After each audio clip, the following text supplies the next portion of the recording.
नमस्ते। आइए सुनते हैं कथा सम्राट मुंशी प्रेमचंद की लिखी कहानी रसिक संपादक। अगर आपने अभी तक मेरे चैनल को सब्सक्राइब नहीं किया है तो कृपया चैनल को सब्सक्राइब करें और नवीनतम कहानियों के लिए घंटी के बटन को दबाएं। नवरस के संपादक पंडित चोखेलाल शर्मा की धर्मपत्नी का जब से देहांत हुआ है, आपको स्त्रियों से विशेष अनुराग हो गया है और रसिकता की मात्रा भी कुछ बढ़ गई है। पुरुषों के अच्छे अच्छे लेख रद्दी में डाल दिए जाते हैं, पर देवियों के लेख कैसे भी हों तुरंत स्वीकार कर लिए जाते हैं और बहुधा लेख की रसीद के साथ लेख की प्रशंसा कुछ इन शब्दों में की जाती है। आपका लेख पढ़कर दिल थाम कर रह गया। अतीत जीवन आंखों के सामने मूर्तिमान हो गया। अथवा आपके भाव साहित्य सागर के उज्जवल रत्न हैं, जिनकी चमक कभी कम ना होगी। और कविताएं तो हृदय की हिलोरें, विश्व वीणा की अमरतान, अनंत की मधुर वेदना, निशा का नीरव गान होती थीं। प्रशंसा के साथ दर्शन की उत्कट अभिलाषा भी प्रकट की जाती थी। यदि आप कभी इधर से गुजरे तो मुझे ना भूलिएगा। जिसने ऐसी कविता की सृष्टि की है उसके दर्शन का सौभाग्य मुझे मिला तो अपने को धन्य मानूंगा। लेखिकाएं अनुरागमय प्रोत्साहन से भरे हुए पत्र पाकर फूली ना समाती। जो लेख अभागे भिक्षुक की भांति कितने ही पत्र पत्रिकाओं के द्वार से निराश लौट आए थे, उनका यहाँ इतना आदर। पहली बार ही ऐसा संपादक जन्मा है जो गुणों का पारखी है, और सभी संपादक अहम मन्य हैं, अपने आगे किसी को समझते ही नहीं है। जरा सी संपादकी क्या मिल गई, मानो कोई राज्य मिल गया। संपादकों को कहीं सरकारी पद मिल जाए तो अंधेर मचा दें। वह तो कहो कि सरकार इन्हें पूछती नहीं। उसने बहुत अच्छा किया जो ऑर्डिनेंस पास कर दिए, और करो स्त्रियों से द्वेष, यह उसी का दंड है। यह भी संपादक ही हैं, कोई घास नहीं छीलते।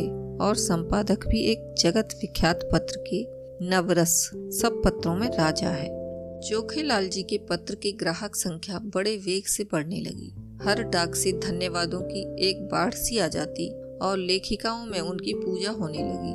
ब्याह, गौना, मुंडन, छेदन, जन्म मरण के समाचार आने लगे। कोई आशीर्वाद मांगती, कोई उनके मुख से सांत्वना के 2 शब्द सुनने की अभिलाषा करती, कोई उनसे घरेलू संकटों में परामर्श पूछती, और महीने में 10-5 महिलाएं उन्हें दर्शन भी दे जाती। शर्मा जी उनकी अवाई का तार या पत्र पाते ही स्टेशन पर जाकर उनका स्वागत करती। बड़े आग्रह से उन्हें एक आध दिन ठहराते, उनके खूब खातिर करती। सिनेमा के फ्री पास मिले हुए थे ही खूब सिनेमा दिखाती। महिलाएं उनके सद्भाव से मुग्ध होकर विदा होती।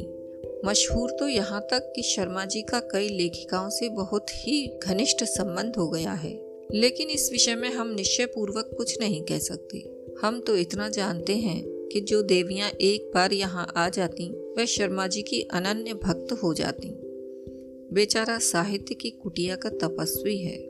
अपने विधुर जीवन की निराशाओं को अपने अंतःस्थल में संचित रखकर मूक वेदना में प्रेम माधुर्य का रसपान कर रहा है। संपादक जी के जीवन में जो कमी आ गई थी उसकी कुछ पूर्ति करना महिलाओं ने अपना धर्म सा मान लिया। उनके भरे हुए भंडार में से अगर एक क्षुधित प्राणी को थोड़ी सी मिठाई दी जा सके तो उससे भंडार की शोभा है। कोई देवी पार्सल से अचार भेज देती, कोई लड्डू। एक ने पूजा का ऊनी आसन अपने हाथों बनाकर भेज दिया। एक देवी महीने में एक बार आकर उनके कपड़ों की मरम्मत कर देती थी।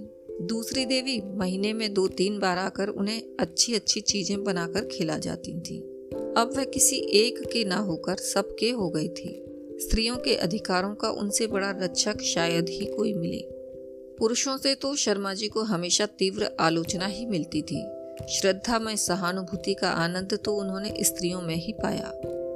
एक दिन संपादक जी को एक ऐसी कविता मिली जिसमें लेखिका ने अपने उग्र प्रेम का रूप दिखाया था। अन्य संपादक उसे अश्लील कहते, लेकिन चोखेलाल इधर बहुत उदार हो गए थे। कविता इतने सुंदर अक्षरों में लिखी थी, लेखिका का नाम इतना मोहक था कि संपादक जी के सामने उसका एक कल्पना चित्र सा आकर खड़ा हो गया। भावुक प्रकृति, कोमल गाथ, याचना भरे नेत्र, बिंब अधर, चंपई रंग, अंग अंग में चपलता भरी हुई, पहले गोंद की तरह शुष्क और कठोर, आर्द्र होते ही चिपक जाने वाली। उन्होंने कविता को 2-3 बार पढ़ा और हर बार उनके मन में सनसनी दौड़ी। क्या तुम समझते हो मुझे छोड़कर भाग जाओगे? भाग सकोगे? मैं तुम्हारे गले में हाथ डाल दूंगी, मैं तुम्हारी कमर में करपाश कस दूंगी, मैं तुम्हारा पांव पकड़कर रोक लूंगी, तब उस पर सिर रख दूंगी। क्या तुम समझते हो मुझे छोड़कर भाग जाओगे? छोड़ सकोगे? मैं तुम्हारे अधरों पर अपने कपोल चिपका दूंगी, उस प्याले में जो मादक सुधा है उसे पीकर तुम मस्त हो जाओगे और मेरे पैरों पर सिर रख दोगे। क्या तुम समझते हो मुझे छोड़कर भाग जाओगे? कामाक्षी। शर्मा जी को हर बार इस कविता में एक नया रस मिलता था। उन्होंने उसी क्षण कामाक्षी देवी के नाम यह पत्र लिखा। आपकी कविता पढ़कर मैं नहीं कह सकता मेरे चित्त की क्या दशा हुई। हृदय में एक ऐसी तृष्णा जाग उठी है जो मुझे भस्म किए डालती है। नहीं जानता इसे कैसे शांत करूं। बस यही आशा है कि इसको शीतल करने वाली सुधा भी वहीं मिलेगी जहां से यह तृष्णा मिली है। मन मतंग की भांति जंजीर तोड़ाकर भाग जाना चाहता है। जिस हृदय से यह भाव निकले हैं उसमें प्रेम का कितना अक्षय भंडार है। उस प्रेम का जो अपने को समर्पित कर देने में ही आनंद पाता है।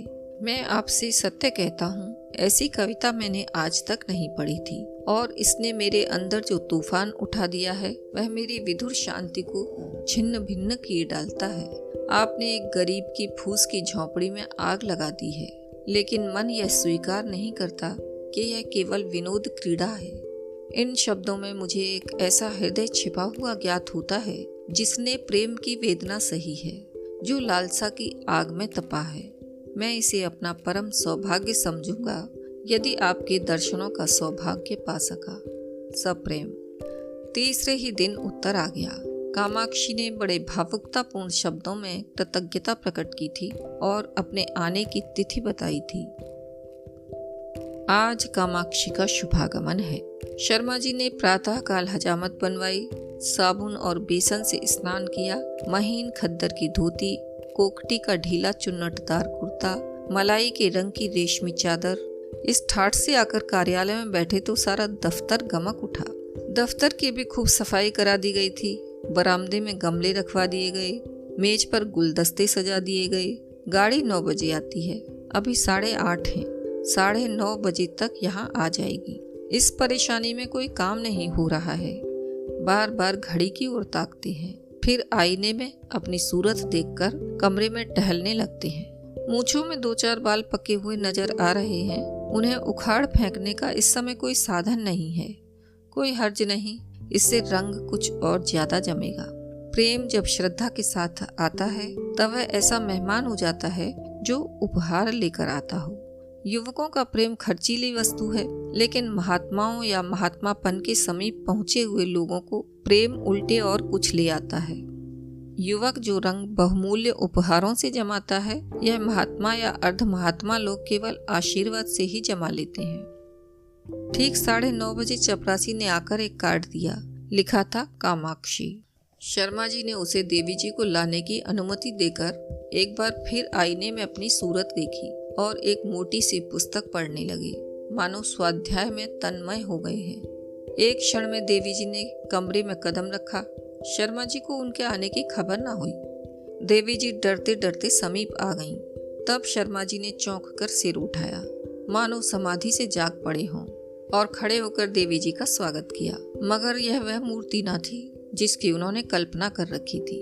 एक काली मोटी अधेड़ चंचल औरत थी जो शर्मा जी को इस तरह घूर रही थी मानो उन्हें पी जाएगी। शर्मा जी का सारा उत्साह, सारा अनुराग ठंडा पड़ गया। वह सारी मन की मिठाइयाँ जो वह महीनों से खा रहे थे पेट में शूल की भांति चुभने लगी। कुछ कहते सुनते ना बना, केवल इतना बोले, संपादकों का जीवन बिल्कुल पशुओं का जीवन है। सिर उठाने का समय नहीं मिलता। उस पर कार्याधिक्य से इधर मेरा स्वास्थ्य भी बिगड़ रहा है। रात से ही सिर दर्द से बेचैन हूँ। आपकी क्या खातिर करूँ। कामाक्षी देवी के हाथ में एक बड़ा सा पुलिंदा था। उसे मेज पर पटक कर रूमाल से मुंह पोंछकर मृदु स्वर में बोली, यह आपने तो बड़ी बुरी खबर सुनाई। मैं तो एक सहेली से मिलने जा रही थी, सोचा रास्ते में आपके दर्शन करती चलूं। लेकिन जब आपका स्वास्थ्य ठीक नहीं है तो मुझे यहाँ कुछ दिन रहकर आपका स्वास्थ्य सुधारना पड़ेगा। मैं आपके संपादन कार्य में भी आपकी मदद करूंगी। आपका स्वास्थ्य स्त्री जाति के लिए बड़े महत्व की वस्तु है। आपको इस दशा में छोड़कर मैं अब जा नहीं सकती। शर्मा जी को ऐसा जान पड़ा जैसे उनका रक्त प्रवाह रुक गया है, नाड़ी छूटी जा रही है। उस चुड़ैल के साथ रहकर तो जीवन ही नरक हो जाएगा। चली है कविता करने, और कविता भी कैसी, अश्लीलता में डूबी हुई। अश्लील तो है ही, बिल्कुल सड़ी हुई गंदी। एक सुंदरी युवती की कलम से वह कविता काम बाढ़ थी, इस डायन की कलम से तो वह परनाले का कीचड़ है।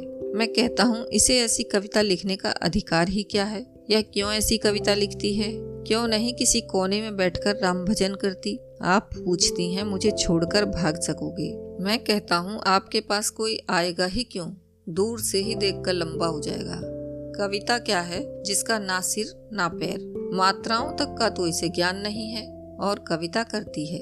कविता अगर इस काया में निवास कर सकती है तो फिर गधा भी गा सकता है, ऊंट भी नाच सकता है। इस रांड को इतना भी नहीं मालूम कि कविता करने के लिए रूप और यौवन चाहिए, नजाकत चाहिए, नफासत चाहिए। भूतनी सी तो आपकी सूरत है, रात को कोई देख ले तो डर जाए, और आप उत्तेजक कविता लिखती हैं। कोई कितना ही क्षुधातुर हो तो क्या गोबर खा लेगा? और चुड़ैल इतना बड़ा पोथा लेती आई है, इसमें भी वही परनाले का गंदा कीचड़ होगा। उस मोटी पुस्तक की ओर देखते हुए बोले, नहीं नहीं, मैं आपको कष्ट नहीं देना चाहता। वह ऐसी कोई बात नहीं है, 2-4 दिन के विश्राम से ठीक हो जाएगा। आपकी सहेली आपकी प्रतीक्षा करती होगी। आप तो महाशय जी संकोच कर रहे हैं। मैं 10-5 दिन के बाद भी चली जाऊंगी तो कोई हानि ना होगी। इसकी कोई आवश्यकता नहीं है देवी जी। आपके मुंह पर तो आपकी प्रशंसा करना खुशामद होगी, पर जो सज्जनता मैंने आप में देखी वह कहीं नहीं पाई। आप पहले महानुभाव हैं जिन्होंने मेरी रचना का आदर किया, नहीं तो मैं निराश ही हो चुकी थी। आपके प्रोत्साहन का यह शुभ फल है कि मैंने इतनी कविताएं रच डाली। आप इनमें से जो चाहें रख लें। मैंने एक ड्रामा भी लिखना शुरू कर दिया है, उसे भी शीघ्र ही आपकी सेवा में भेजूंगी। कहिए तो 2-4 कविताएं सुनाऊं? ऐसा अवसर मुझे फिर कब मिलेगा? यह तो नहीं जानती कि कविताएं कैसी हैं, पर आप सुनकर प्रसन्न होंगे, बिल्कुल उसी रंग की हैं। उसने अनुमति की प्रतीक्षा ना की, तुरंत पोथा खोलकर एक कविता सुनाने लगी। शर्मा जी को ऐसा मालूम होने लगा जैसे कोई भिगो भिगो कर जूते मार रहा है। कई बार उन्हें मतली आ गई, जैसे 1000 गधे कानों के पास खड़े अपना स्वर अलाप रहे हों। कामाक्षी के स्वर में कोयल का माधुर्य था, पर शर्मा जी को इस समय वह भी अप्रिय लग रहा था। सिर में सचमुच दर्द होने लगा। वह गधी टलेगी भी या यूं ही बैठी सिर खाती रहेगी? इसे मेरे चेहरे से भी मेरे मनोभावों का ज्ञान नहीं हो रहा है। उस पर आप कविता करने वाली हैं। इस मुंह से तो महादेवी या सुभद्रा कुमारी की कविताएं भी घृणा ही उत्पन्न करेंगी। आखिर ना रहा गया, बोले, आपकी रचनाओं का क्या कहना? आप यह संग्रह यहीं छोड़ जाएं, मैं अवकाश में पढ़ूंगा। इस समय तो बहुत सा काम है। कामाक्षी ने दयाद्र होकर कहा, आप इतना दुर्बल स्वास्थ्य होने पर भी इतने व्यस्त रहते हैं, मुझे आप पर दया आती है। आपकी कृपा है। आपको कल अवकाश रहेगा? जरा मैं अपना ड्रामा सुनाना चाहती थी। खेद है, कल मुझे जरा प्रयाग जाना है, तो मैं भी आपके साथ चलूं? गाड़ी में सुनाती चलूंगी। कुछ निश्चय नहीं किस गाड़ी से जाऊं। आप लौटेंगे कब तक? यह भी निश्चय नहीं। और टेलीफोन पर जाकर बोले, हेलो नंबर 77। कामाक्षी ने आधे घंटे तक उनका इंतजार किया, मगर शर्मा जी एक सज्जन से ऐसी महत्व की बातें कर रहे थे जिसका अंत ही होने न पाता था। निराश होकर कामाक्षी देवी विदा हुई और शीघ्र ही फिर आने का वादा कर गईं। शर्मा जी ने आराम से सांस ली और उस पोथे को उठाकर रद्दी में डाल दिया और जले हुए दिल से आप ही आप कहा, ईश्वर ना करे कि फिर तुम्हारे दर्शन हो। कितनी बेशर्म है, उल्टा कहीं की। आज इसने सारा मजा किरकिरा कर दिया। फिर मैनेजर को बुलाकर कहा, कामाक्षी की कविता नहीं जाएगी। मैनेजर ने स्तंभित होकर कहा, फार्म तो मशीन पर है, कोई हर्ज नहीं, फार्म उतार लीजिए। बड़ी देर होगी, होने दीजिए, वह कविता नहीं जाएगी। अभी आप सुन रहे थे मुंशी प्रेमचंद की लिखी कहानी रसिक संपादक।